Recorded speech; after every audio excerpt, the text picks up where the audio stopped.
Hello, everybody, and welcome back to the Abhorrent Cinema YouTube page and Interview with a Glampire. I'm Noah Gray. I'm Lily Rascal. And please welcome our extra special guest today, the inimitable Connor Konz.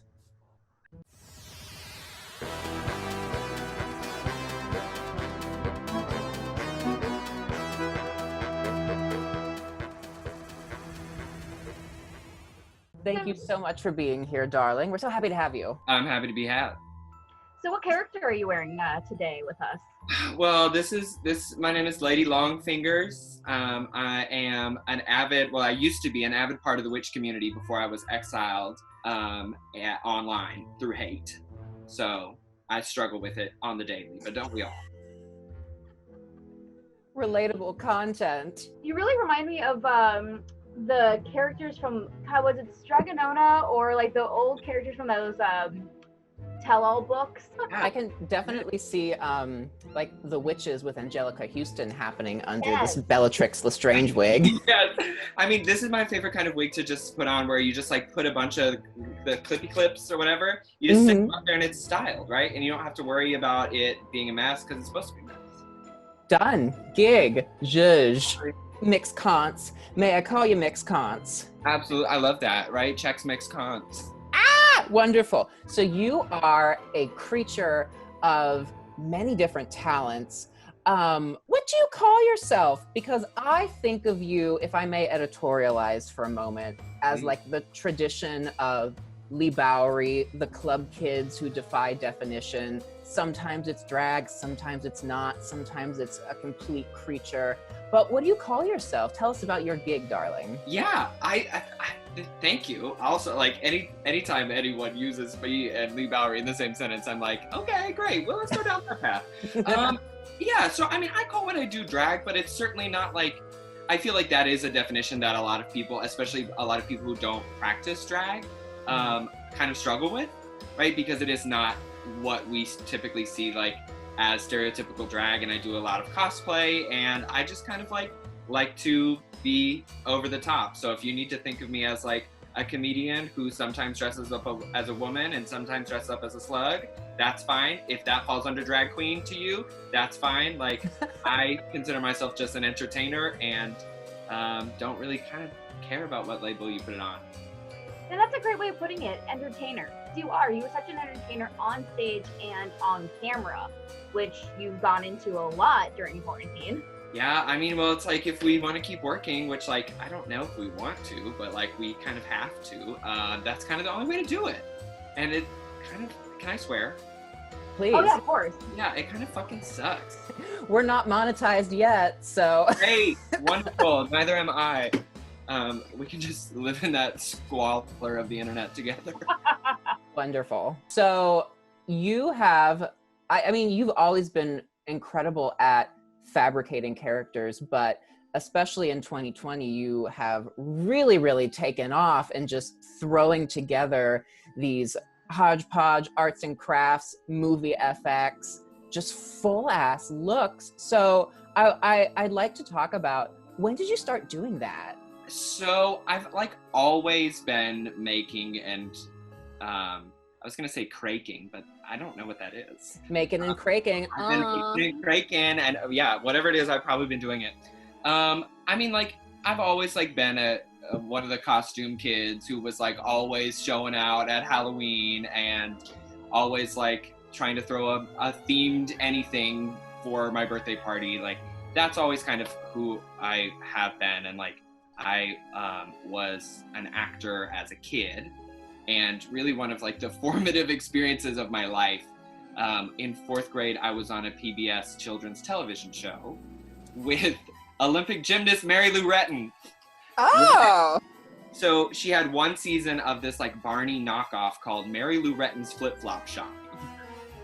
What a name. Oh yeah.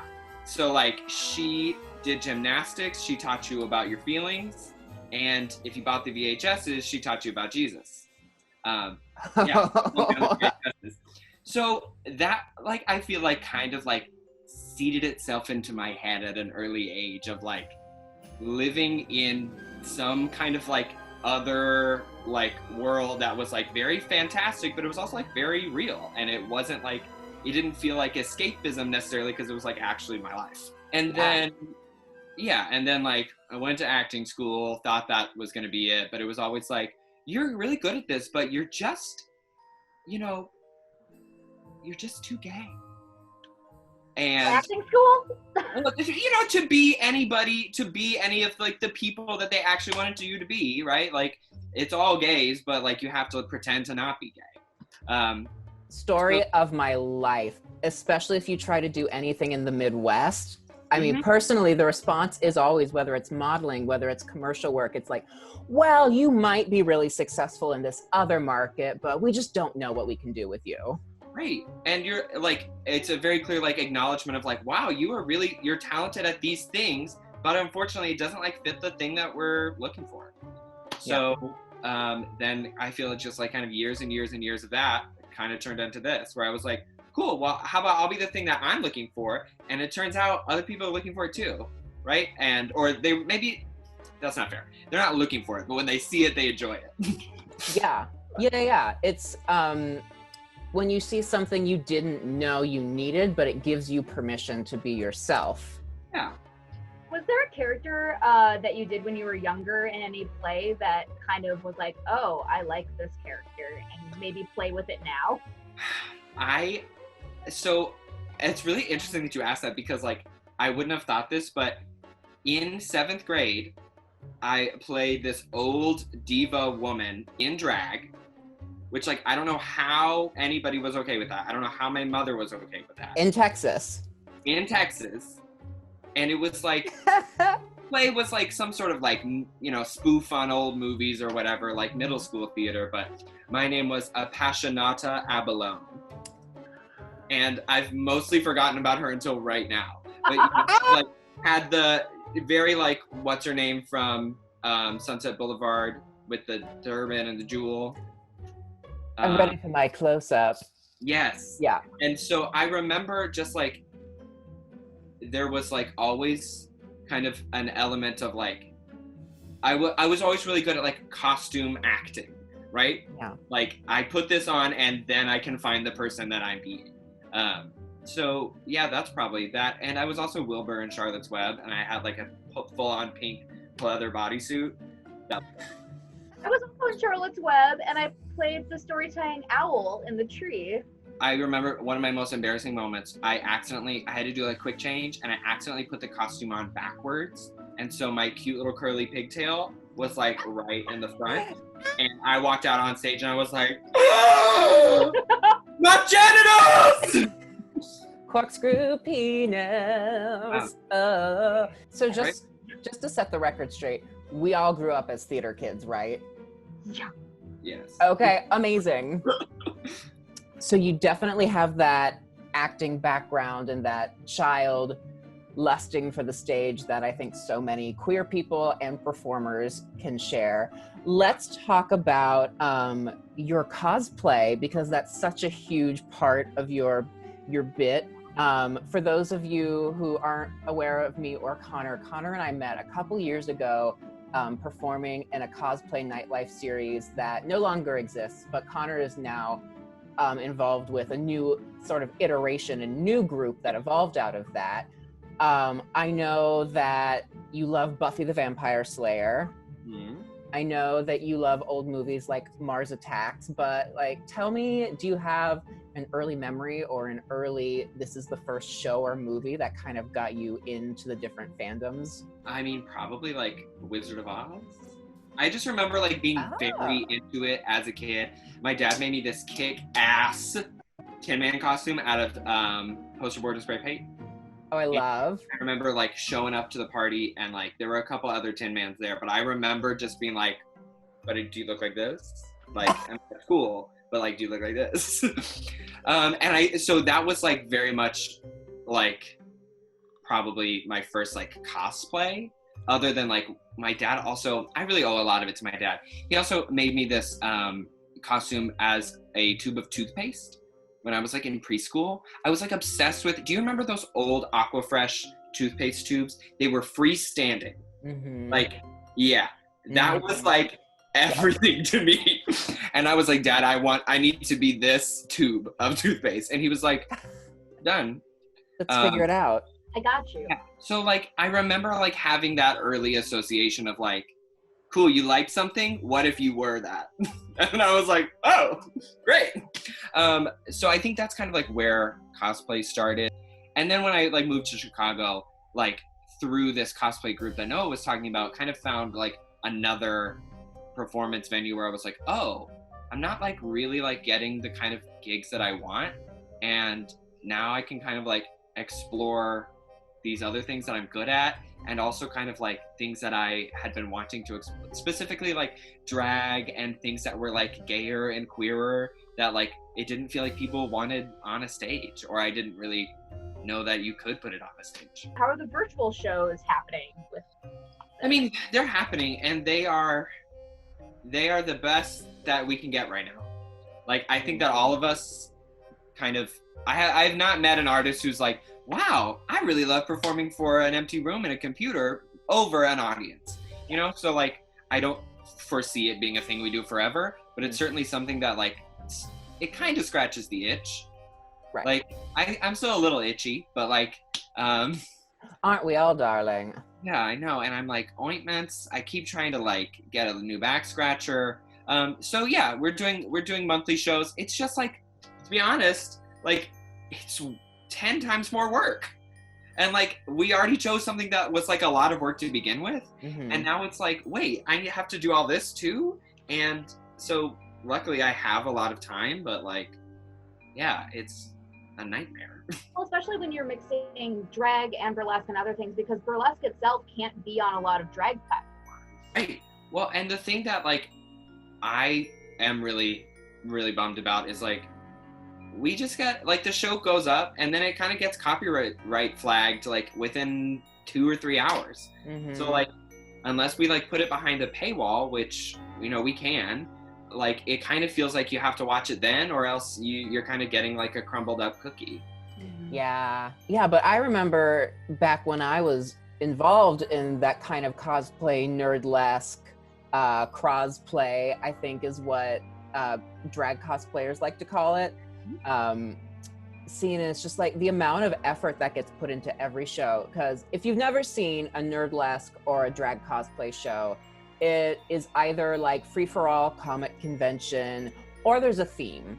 And if you don't have a character already made in the franchise that the show is about, it's like, okay, great. I have a month until the show. It's maybe 2 or 3 months, but it typically ends up being a month. And not only do I have to create a new number, but I have to create a new look, a new costume. And then, like you were saying, putting on the production of filming yourself, and I have to set up space, and I have to set up the shots, and I have to set up the green screen, and I have to do the editing. Yeah. And like with live performance, if you screw it up, it's like, yeah, that performance wasn't good. That's fine. You'll get it on the next try. Right. But like when you screw up and you were filming and then you have to go edit it for a couple hours and you're just like watching yourself like be bad on repeat, it's like the like worst thing that you could possibly do. It's like watch yourself perform material that you're not happy with. But also, you're like, in my opinion, it's so much fun to watch someone with the green screen skills, with all that stuff. And you probably didn't learn that overnight, I bet you. But you're one of like the green screen queens, in my opinion, online right now. Green screen queen. You know what's fun? I've been wanting to wear this jacket, but I can't ever wear it when I use a green screen. So I was like, you know what? I was gonna have my green screen up today, but I was like, no, I'm gonna let the jacket shine. Thank you, first of all. That's really nice and really wonderful to hear that like people enjoy and like recognize the commitment to all of this. But to be honest, I think most like digital drag, I think a lot of it is all boring. Maybe that's because I have a very short attention span, but like I think that like it's one thing to like ask you to watch me pretend to sing live when you're in, because you're like getting my energy, and you can, if you're bored, you can be like, okay, blah, blah, blah, blah, blah, right? It's kind of like ambient entertainment. But like, if I'm making a video for you, it's not ambient like it actively requires you to watch it. In person, we're competing with whoever, we're competing with like the other bars on the street or the other bars in the neighborhood. But like digital drag, we're not only competing with every drag queen who is in existence, we're also competing with like Netflix and Hulu, and like you could easily turn us off and go do something else. To me, I'm like, that's why you got to throw all the shit in the pot and make some kind of, it doesn't have to be good soup, but you need to remember the soup. I mean, crucify me, whoever wants to, for this, but I mean, like, I agree with you. I don't really like shows where everyone's doing the same thing. Yeah. And that's why I loved the variety show environment. And it's just more interesting for everyone too. In online shows and not online shows, you can work with so many different kinds of people, and it is not just the same thing over and over and over again. Even with the theme, you can get some deep cut characters, and that's the fun. And speaking of deep cut characters, you have a lot of videos with deep cut characters. What is one of your favorite characters that you brought to life on the green screen and during these viral video kind of days? So I am probably like my Lady Cassandra video, which like I haven't posted it. I'm still like sitting on it. It's still my little secret baby.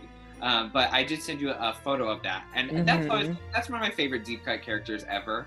Also because like in my cosplay journey, that was one of the characters that I like flagged early on, was like, that's the one for me. And not only like did I do it, and I think it's pretty cool, like it's also something that not everybody gets, but like when people do get it, they're like, "Whoa!" You know? Yeah. I mean, what is it? Like, I'd rather be 9 people's favorite thing than 100 people's 9th favorite thing. Like, I'm into that. Even if you don't know the character, you can still make it entertaining for everyone else. And when I went to a Nerdlust festival in New York, there was a lot of shit that I had no idea what was happening, but I was still entertained and I was still enjoyable. And like, that's the difference. Can you still make it enjoyable for people who don't even know your character? Yeah, for sure. With digital, it feels like there's a little bit more room to like, you can kind of be like, hey, look, I can sneak in a picture of the character I'm doing in the background. So even if you don't know who it is, you can be like, oh, the look is right. You know, you can still kind of like appreciate it, even if you don't know who the hell I'm performing as. So let's talk about, if we can, some of your original characters. I want to just say off the bat that Chicken Bat brings me nothing but mirth. I'm a freaking mythical entity. I'm deliverer of nightmares. And you don't just go finding that every day, because I'm one of a kind. I am Chicken Bat. Part chicken, part bat, all woman. And you will never find someone like me. So hit it. Beat it, Buster. I'm done with you. I'm an independent woman. I'm going for a walk. I'm gonna find me a man. Can you tell us about, other than when you have a prompt from Geek House or when you want to do a cosplay, where do you get your inspiration to do things like a Furby dick or a chicken bat? Yeah, so like, I think my kind of professional goals are to like, just kind of go in that direction of like, because Chicken Bat won't get copyright flagged, you know? Like, people may take it down because it's weird, but they're not going to take it down because it's theirs. So I've been trying to like do some more character work or original characters and stuff.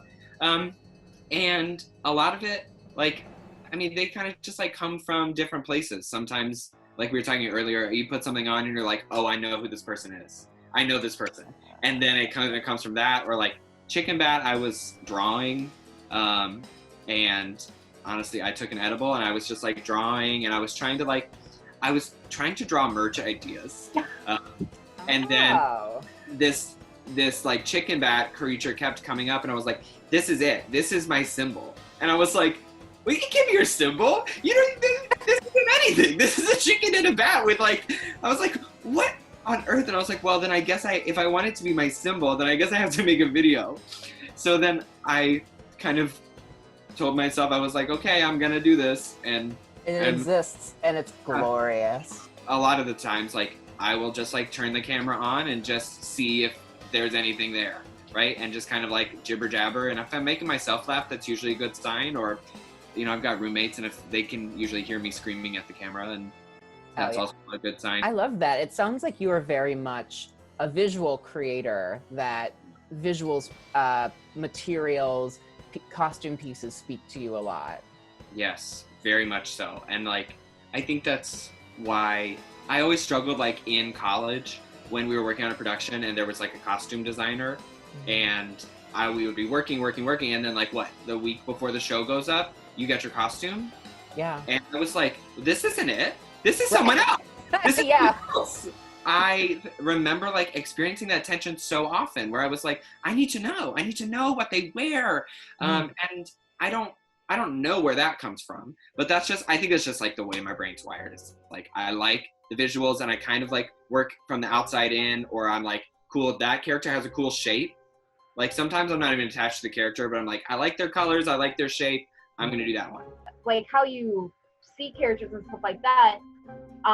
Your Toy Story video. I'm a Barbie girl in a Barbie world. Life in plastic, it's fantastic. You can brush my hair, undress me everywhere. Imagination, life is your creation. Make me walk, make me talk, do whatever you please. I can act like a star, I can beg on my knees. The beginning of that was just like amazing. Like, how did you even come up with the characteristics that you did? Like, how did you come up with that? So that was a costume that we made for Halloween like 4 years ago, and I never used it again. I just like put it under my bed. And so I had been like sitting on this costume and wanting to do something with it. And I had always known that I was gonna like do kind of this like sad version of Barbie girl, and like, cause it just felt like the Sid's toys to me just feel like the most badass queer army of people that have been like fucked up by the man, right? And they're like, why do I look like this? But guess what? I'm gonna get ya. Like, and I love that. And it took me a second to kind of like put that one together. I was like trying to get some work done, and I was listening to like that choral version of Barbie Girl, and I just like started crying myself. This was like before I knew that I was gonna do this number, and I was just like weeping, specifically the part where they're like, come on Barbie, let's go party. Yeah. And it like hit me so hard that I was like, we are alone. And it felt like much less of a like, hey, get in the car, we're going shopping, and much more of like someone like begging someone else of like, please, let's go like, and I was like, that feels true right now, of like, I just want to like forget it all, get in a car and like go party, and I know that that's not gonna happen for forever. So, speaking of Halloween, we are a Halloween and horror film fanatic show. Do you have any favorite horror, or definitely we can say spooky, because I know you're a very comedic person, so don't feel like you have to adjust your answers for us, but what are your favorite Halloween horror adjacent movies and shows? Yes, I love horror. My favorites are in no particular order, because that's impossible. Sure. The Descent, duh. Oh, like, okay. cannot. Yeah. Oh, I love that movie. The Descent. I love House on Haunted Hill. That's like my Halloween pinnacle. I watch it. That's the one I watch every Halloween. 1999? No. The 60. Vincent Price, darling. Yes. I also really love the 60s, The Haunting. I also love the like 90s, 2000, The Haunting. That movie just like, I think that one's so cool because it's like one of the only scary movies where you like want the character to go toward the scary thing instead of run away from it. And it feels like that's like such a completion of her character when you're like, oh, you got that thing, but it was bad, but you kind of needed it. And like, oh, I could go on about that movie forever. That, I also really love It Follows. Ooh, yeah. That was aesthetically. And I love Cube. Oh. Have you seen Cube? I have. Cube 2, Hypercube. Hypercube. Yeah. Also, Drag Me to Hell. I love Drag Me to Hell. Anytime anything comes out of anyone's mouth, I'm down for it. I also love The Fly, both versions. Okay, yeah. Obviously, I'm a big Vincent Price fan, big Roger Corman fan. I love like all those old Roger Corman, Edgar Allan Poe adaptations. Like, yes, all of them. So a lot of what you threw out as your favorites and go-tos are very special effects and creature design heavy. Do you find that that's something that draws you to movies? Do you like to look at the makeup and the effects a lot? Yeah.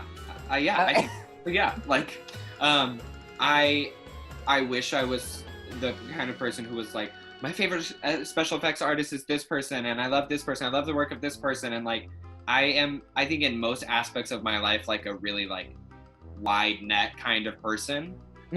So yeah, but I love, like specifically, like I think I like The Fly and like The Thing and like all that with like really good like practical stuff that like doesn't make any sense and it's like really just like grotesque. And we talked about this in in our other YouTube show when we talked about the Thing, especially, but that 80s gore horror special effects that you just can't get now. I don't think it could ever be replicated, and that's the kind of beauty of it. Yeah, it just like doesn't make a lot of like financial sense to replicate it right now. And there are like so often people are like, oh my god, you should go to special effects makeup school, and I'm like, yeah, I would love that, but I don't think there's not a job on the other end of that. No. Like, There are so many people who are self-taught in the industry right now, but also there's like the industry's not really doing anything. Right, but I think that's really like what's actually fun about like it kind of has this kind of like Ouroboros-y element to it of like once everybody gets super good at it, right, and once everybody has the ability to like, you know, Snapchat their face into something else, it then actually becomes like underground again to like actually do it in the practical way. Right? And like that's, I think, something that I like try to do in my work is like let the scenes show, right? Because like everybody right now can like hire somebody to get something that's like flawless and beautiful and gorgeous, but it's like it doesn't feel like it was made, right? It feels like it was some kind of like just like birthed out of some computer somewhere. Yeah. I gotta say, that's one of my favorite things about your work. And it never looks cheap. I remember you like dragging a demon head made out of cardboard into Berlin and me helping you get it out of a car. And you're like, it's in my kitchen. What the fuck are all these cardboard pieces? But then once it's on stage, you fully believe it. I fully believe you're the mayor of wherever Buffy the Vampire Slayer is. Sunnydale. Sunnydale, thank you. I fully believe you. Ma'am, Sunnydale. Come on. Right, but there is like a renewed magic in kind of that like practical anything, right? Like yeah. Well, you said I put cardboard on my face and then all of a sudden I was looking like this. Right, and to me that's also like what that feels like a big part of like my queer identity is like I have this much and I want it to look like that thing over there. But like it's we're dealing with like a lack of resources, like so that sort of like I'm putting on a play in my living room kind of quality like feels something that for me was like an active part of like growing up queer was like I want to be this thing but I'm not, but hey, guess what, I am if I put this blanket on my head now. And like that being empowering and people being excited by that and willing to like, you know, clap and watch and engage. So like I think the more that we, especially like with like any sort of like drag or performance art, the more that it gets bigger on like TV and we push toward this like idea of like flawless perfection and like you need to be this certain standard of anything, then it's like, wait, then what, now that's just like actual mainstream stuff. Like we lost ourselves in it. So we just talked about what you enjoy, what gets you excited. I want to shift gears and ask you, Connor, what are your fears? What are you afraid of? Okay, the inside of sunflowers. Like, what? I can't handle it. I can't handle it. Because you can pluck them apart, or like. Yes. I Like, think the idea of a sunflower in general is like kind of scary because they're too big, they're too sentient, like, they're too responsive, and they've got that big black hole in the middle, and there's too much in there. So that's number one. Okay. Other things that I'm like actually scared of. I'm scared of like. So like growing up, I was always scared of like tornadoes. That was always a big one. Texas, sure. Yeah, and not hurricanes. Like hurricanes were fine, but like tornadoes, that was the one that I knew that was gonna get me. Like as a kid, I was like, number one fear was like the devil himself. I knew that I was gonna accidentally. I had this deep-seated fear that I was like, when I was saying my prayers at night, I grew up very religious, as if that wasn't obvious. I had this fear that like when I said my prayers at night, I was going to accidentally pray to the devil, and then he was going to take my soul, and I was going to go to hell. I had this fear that like, because like prayer is like, you know, magical, and they're like, oh, all you have to do is essentially close your eyes and say like, dear Jesus. I was like, well, what if I essentially like dial the wrong number, and I like think that it's Jesus, but it's actually the devil, and I'm like, I love you, and he's like, I knew it. So yeah, those are like childhood fears. I think like my fears as an adult, like I don't like worms. I think I'm not like afraid of worms. I think I just like don't want to touch them. Like I can like look at worms all day, like, and I kind of like, I think they're cool, but like I don't. If someone was like reach into this bucket of spiders, I'd be like, aight. But if they like reach in this bucket of worms, I'd be like, no, thank you. That's my relationship with spiders, your relationship with worms. Yeah, like they're elegant, they're beautiful, but like you don't want to. No, you go outside. For me. I also like, if we're getting like a little like vulnerable, which is like, I like have a deep-seated fear that I'm like boring or like not enough. I have this fear that I used to be funny, but now you're actually not funny anymore. Right? So kind of like imposter syndrome fears like surrounding my career. Or like I have a fear that I'm just gonna like make one bad video, or like one time my makeup is like a little busted and people are like untalented. So like just like really irrational, like kind of like insecurity fears. That's who we are as artists. I think the more that we talk about that, we do all have those feelings as artists. It's okay. It's okay to feel that some days. But then like we start going, oh, you have that too. I have that. Oh, I do that too. Oh, okay. It's like the, you know, the what then thing in therapy. Yeah. But well, rest assured, nothing you have ever done has failed to make me scream laugh at the top of my lungs. So if that's any consolation to you, just keep that in mind. It is. I also like like when I apply for like regular human jobs, I like get into this mindset where I'm like, oh my God, I'm not good at anything. I have no skills. And like, I am objectively somebody who has a lot of skills. Like I can do a lot of things, but like none of those things are the things that like you need to apply for a job on LinkedIn. You know what I mean? And so like, depending on the space that I'm in, sometimes I'm like, oh my God, I am on the wrong path. I am doing it all wrong. And then I like switch spaces and I'm like, oh, hey, this is cool again. I'm good. Right. Yeah, the highs and lows. I feel like it's our, the biggest boon we have as artists, but also the biggest detriment. So let's dive, if we can, straight into the mouth of horror, the depths of horror. Let's talk about some horror movies. I have for you just a few questions that I'm gonna rapid fire out that I think every fan of horror should have a stance on. Okay. You ready? Absolutely. I'm going for this. All right, let's go. First of all, Freddy or Jason, they're fighting. Who are you rooting for? Freddy. Okay, all right. I mean, he does have the look. He has the gig.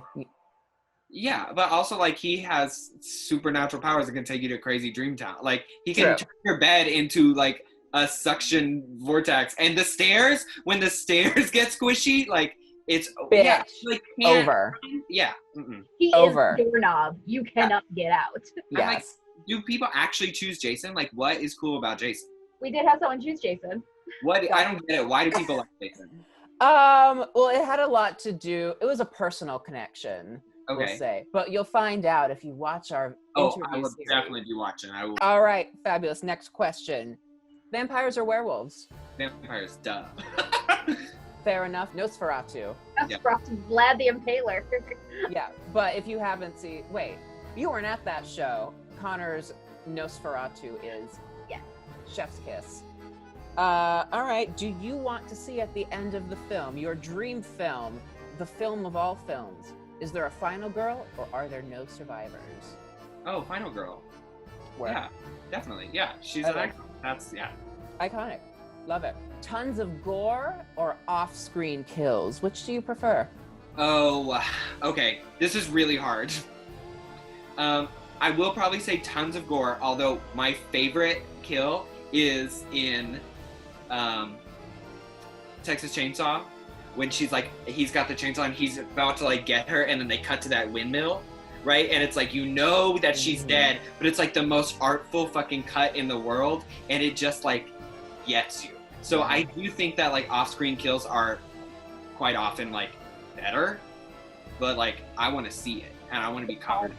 Well, the next question was favorite kill scene in a movie. Oh, that's it. But Yeah. that's fine. But I think I can probably come up with another one. Please do.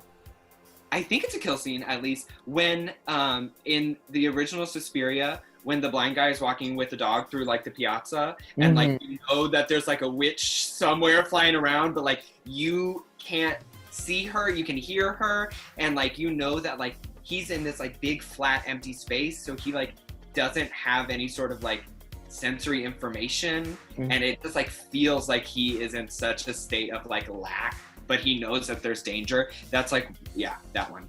I Then totally the- agree with that with the dog. The Yeah. dog puppet. Dog, the friend, yeah. yeah, so good. Love that. So, dramatic music stings or silence? Stings. Stings. I mean, I'm just like such a more is more. Like, yeah, I want like the stingers that never end, right? I love that, like when you're like, oh, the song's over. Dun, dun, dun, dun. Like, yeah, I want only stings. I see that for you. Jump scares. Are they scary or are they too much?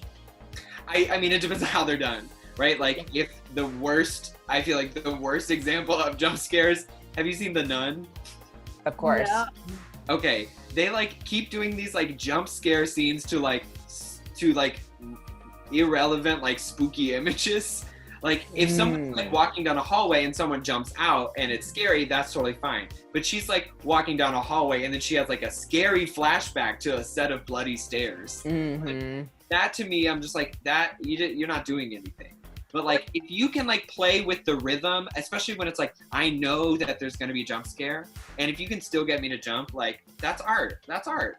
Yeah, but at the same time, I also feel on the flip side, if there was a movie with no jump scares and the whole tone was just dread, that would be my jam.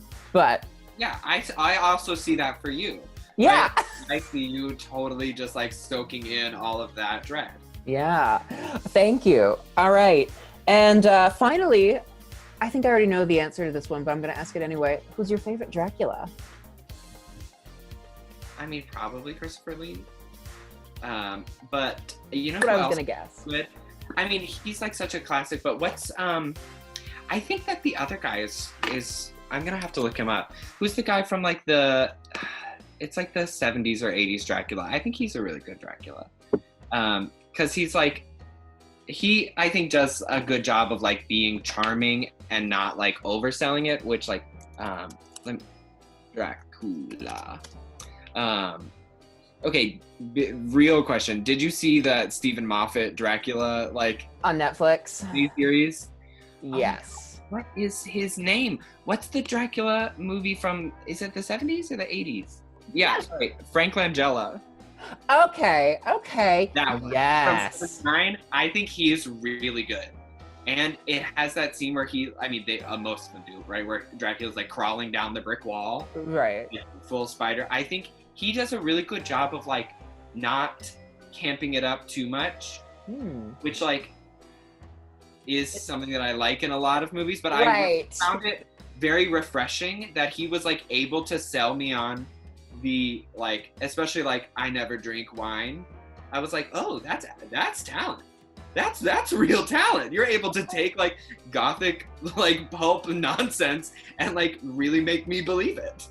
Yeah, I've never thought of it in that wording, but that makes total sense. Well, and it's like very much like not my aesthetic, right? Usually I'm like terrible accent and like look to the camera, be half in shadow, like yeah. But I finally read Dracula. I feel like I'd been trying to read it for like years and years and years. I finally finished it like 2 years ago, and I was so happy that I did. Yeah, I really enjoyed it. But at the same time, it is understandable that it would take you years and years and years, because I mean, like, for something, I feel this way about Frankenstein too. For something that has spawned so much exciting cinema, it's a really boring, slow book. Yeah, and all this weird stuff with like the Texan and like the chase at the end. There was just too much. And I mean, I love a kooky cast as much as the next school, but so much of the book is like, it's like watching Stranger Things for half the season. You're like, if you would just talk to each other, we could cut half of this out. Right? That's why I stopped watching Downton Abbey. I know, that hard twist. So, my darling, we've chatted your ear for about an hour now, and we'd love to chat your ear off even more, but I frankly don't want to edit any more than that. So, Fair. Is there anything else you have that you'd like to add? Anything upcoming that we should keep an eye out for? Yeah, watch for our Geek House shows the last Friday of every month. Our October show is going to be Buffy versus Twilight. What? Is that right? Yes, it is. It absolutely is. Love. So I'm doing that, and then I'm also self-producing a little Halloween special, and that's gonna be really fun. So I'm gonna finish writing up some of that. It's probably gonna be like 15-20 minutes, so like something a little bit longer than what I've been doing, but nothing, you know, that you're gonna want to turn off. And where can our viewers find you on the wonderful world of the internet, my darling? I would say probably the easiest place to find me is just on Instagram, Connor, CONNOR KONZ. Don't add me on Facebook if I don't know you. Just follow me on Instagram. Yeah, I'm on TikTok too. Hey! At Connor Konz. Love it. Well, thank you so much for sitting down with us, my darling. We had an absolute blast, and we're so happy to have you on our channel. Thank you. Thanks so much for everyone coming into Abhorrent Cinema on YouTube. I am Lily Rascal. I'm Noah Gray. And our special I'm guest. Connor Konz. Thank you again to our special guest. If you haven't, you should subscribe, and like, if you like this video, give it a like, do whatever. I don't know, it might help us, whatever. Thank you everyone so much. Until next time, happy haunting.